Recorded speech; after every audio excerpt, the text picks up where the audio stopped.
Good evening mga idol. Magandang gabi na naman. Dito na naman ako at dyan na naman kayo. Mga idol, mabilisan lang. Kunti lang ba? Kunting kwentuhan lang. Kumustahan? Kumusta na kayo mga idol? Dito na naman tayo. Magandang gabi. Ang pagchichismisan naman po natin ngayon ay mula po sa Marcos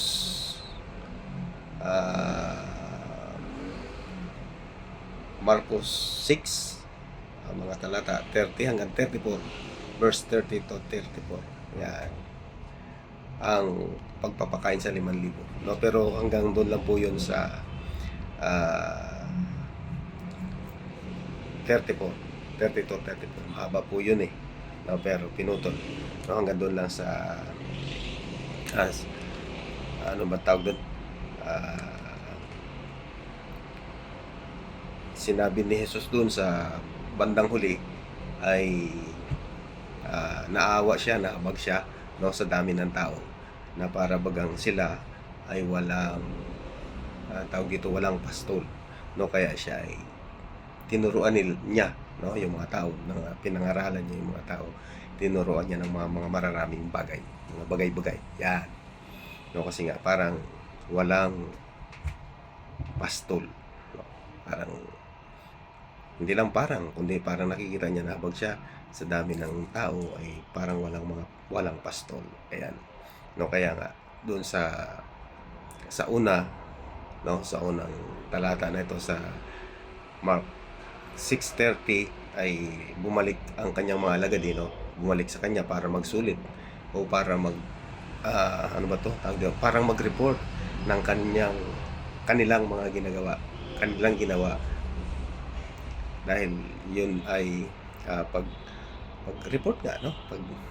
Pagsabi ng mga ginawa nila tungkol sa ginagawa sa kanila ni Jesus, kung ano na ba yung kanilang nagawa. Siguro maaaring ganun, no? Yan ang kasaysayan, yan ang karanasan, no, ni Jesus, no? Pero habang nagsusulit ng mga alagad ay dumami yung tao, ang daming tao dumating, no? Kaya nag-alala si Jesus, sabi niya ay kaya nagpakuha siya ng bangka, no, para pumunta sana sa malayong lugar, no? Pero nalaman ito ng mga tao at nauna pa yung mga tao kay Jesus, no, para sinundan talaga siya, no, para makinig, no, siguro sa kanyang pangangaral. Kaya nga doon naubag si Jesus sa bandang huli ng mga ibanghilyo ay nahabag na si Jesus, pagkat parang wala nga silang pastol, no? Kaya nagturo siya, no, ng mga bagay-bagay, tinuruan niya ang mga tao. Ayun, no? Kaya parang tayo din, no, sa panahon natin ngayon, tingnan mo parang walang pastol, no? No, kaya parang mayroon naman, nandiyan naman ang simbahan, pero yun nga papaano na lang kung walang simbahan? Ano na lang kaya ang mangyayari sa bansa natin, no? Kung iugnay mo sa nangyayari ngayon, no, sa dami ng tao na nagkakagulo, nagkaaway-away, nag-aagawan lang naman yan sa kapangyarihan at yaman ng bansa. May kanya-kanyang mga taga-sunod sila, mga mga taga pagtanggol, no? Yan, may mga vlogger sila na tinatanggol sila, no? Kabilaan yan, no? Parehas yan, no? Parang ako din, no? Pero iba naman. Para sa akin, iba yung aking ipinagtatanggol. Yan, no, 'di ba? Proud ako na ipinagtatanggol ko ang aking leader. 'Di ba? Proud ako. No, hindi ko naman sinasabing manatili ito, no?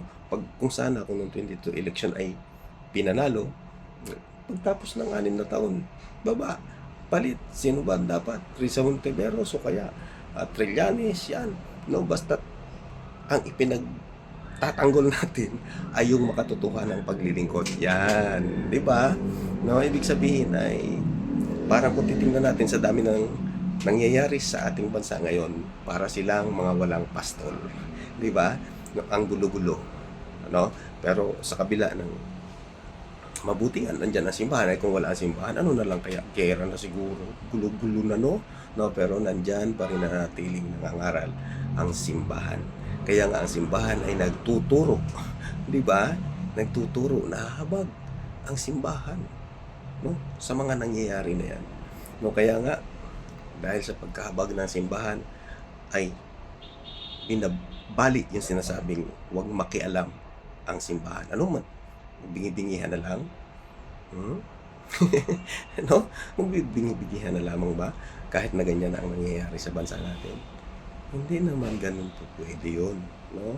Kinakailangan natin itong tayuan, no, bilang isang simbahan. Kaya sa 2028, piliin na natin, piliin na natin ang tamang kandidato para sa bansa.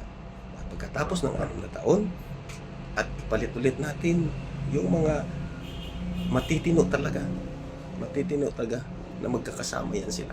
Rizal Tiberos, Laila de Lima, Chiljuk, nandyan si Bam Aquino. Marami yan sila. Marami tayong mapagpipilian sa kanila. No, kaya nga, dapat ay ito muna sana ang ipanalo natin sa 2028. Kasi para masubukan yung 22 election sana, kung ito na sana, di ayos na sana.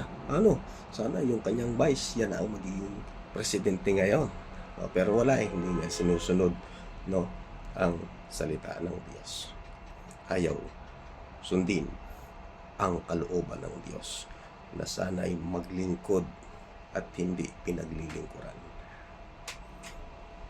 Naglilingkod, hindi pinaglilingkuran. Ipinagtatanggol ko man dahil yon ang katotohanan. Kaya ko ipinagtatanggol ang kabutihan para sa kabutihan ng pangkalahatan. Yan. Bye-bye mga idol. Bye-bye.